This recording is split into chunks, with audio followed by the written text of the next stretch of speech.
What's up? How y'all doing? It's your boy. So, excuse me. Ooh, wait.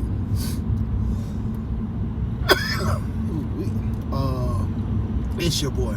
Hey, so, all right, let's talk about some light stuff, but yet some heavy stuff, okay? No more calling out the liars right now. We can call out the liars all we want, but there has to be a point where there's some ascension, right? We talked about that before. Ascension. And so, like, when people get tired of you calling out the lies and they don't want to step out and wake up, they don't want to wake up, they just keep saying, well, you know, what does it matter? What does it matter? My life ain't going to be no different if, you know, this or that or the other, right? So what does it matter? Okay, I hear you on that. That's cool. Unless, of course, you understand that on the other end of what doesn't matter, the other end of truth is freedom. Okay, the truth shall set you free. And it's amazing how it does that, okay? So, let's see. How can I do this? Here we go. A couple days ago, I was on the freeway. As you guys know, I'm always on the freeway. But this time I'm on the 110. And I look to my left, and bam, it's what is going to be my ex-wife, my baby. I seen her to the left, right? In her car. She didn't see me. It's all good. And it was kind of cool, you know, to see her. I don't see her often. I wasn't feeling some kind of way, like, yeah, man, this, that, or the other. I just saw her, and I was like, oh, that's cool. I didn't try to catch her attention because, you know, we was in traffic, and so I couldn't do that. But I happened to pull up next to her. She didn't see me, and she had her phone horizontally to her mouth, right?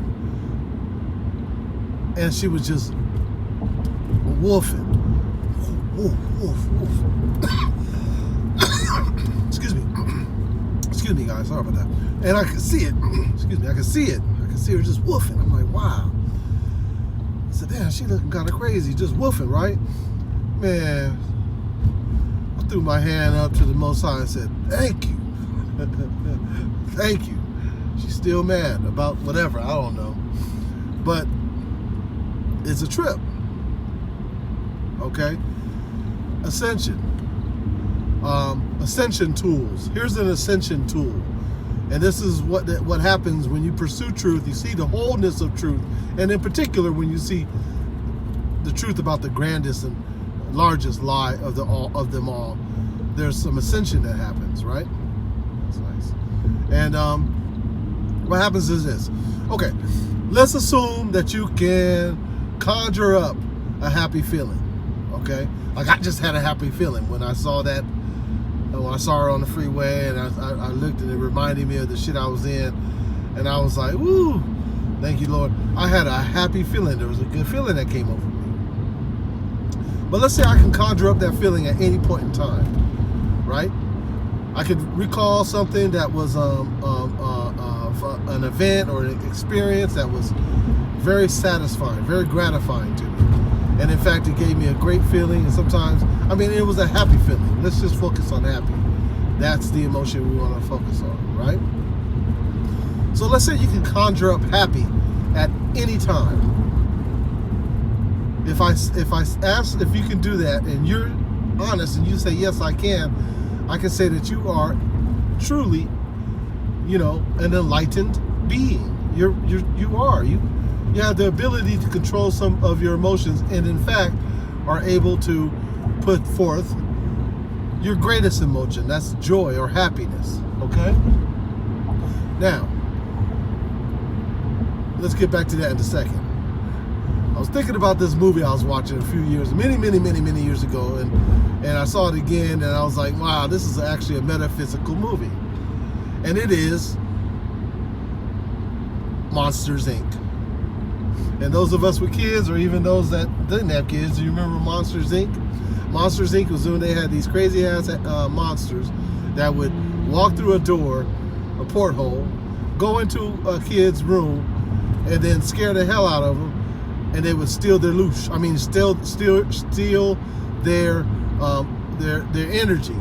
And as a matter of fact, it was negative energy because it was fear. But it was an energy nonetheless, right? And they would steal it. I call it loosh. You can look into that yourself. And that was a trip because it took some time and some error and they stumbled upon the fact that, wait a minute, if we, later in the movie, they realized, wait a minute, if we pop through this very same portal door into this room, this kid's room, and we make them laugh, I think it was the little girl that started it all, we make them laugh, wow, that's actually even a greater energy. It's a greater amount of loosh that we can capture. And so they decided that they would change the whole protocol of the factory, and now everybody was in the mode of making these people laugh. As you can imagine, there was great energy in that factory as a result of that. Okay? So what am I talking about? I'm talking about ascension. All right? Now, let's make this quick. If I say ascension, okay, ascension. Here's a physical way, a metaphysical way that you can ascend. Okay? Here we go. Here's an experiment. Let's say that you're able to conjure up that feeling. And you did. Now, here's the challenge. Let's say if I ask that you can conjure up that feeling and sustain that feeling for a total of 16 seconds. And in fact, sustain that feeling for 16-second intervals. So that way you go 16, 32, 48, 60, and so on. So in fact, at a point, you'll hit a minute, right? But only in 16-second intervals. And I'll be honest with you, it sounds very easy, but it's not, because of all of the distractions that they've placed upon you in this world will not allow for you to conjure up and hold and sustain a natural, innate feeling that glorifies the Most High. And if you're able to hold it for 16, 32, 48, a minute, then you are truly an elevated being. And I think that's what we're all trying to get. So I say all that to put a challenge out there that you begin practicing that on a daily basis. And think of it as an ascension practice. And while you're thinking about these happening things, think about all the needs and things that you need, your desires that you need and want, and watch how it works in your life. It's your boy. Peace.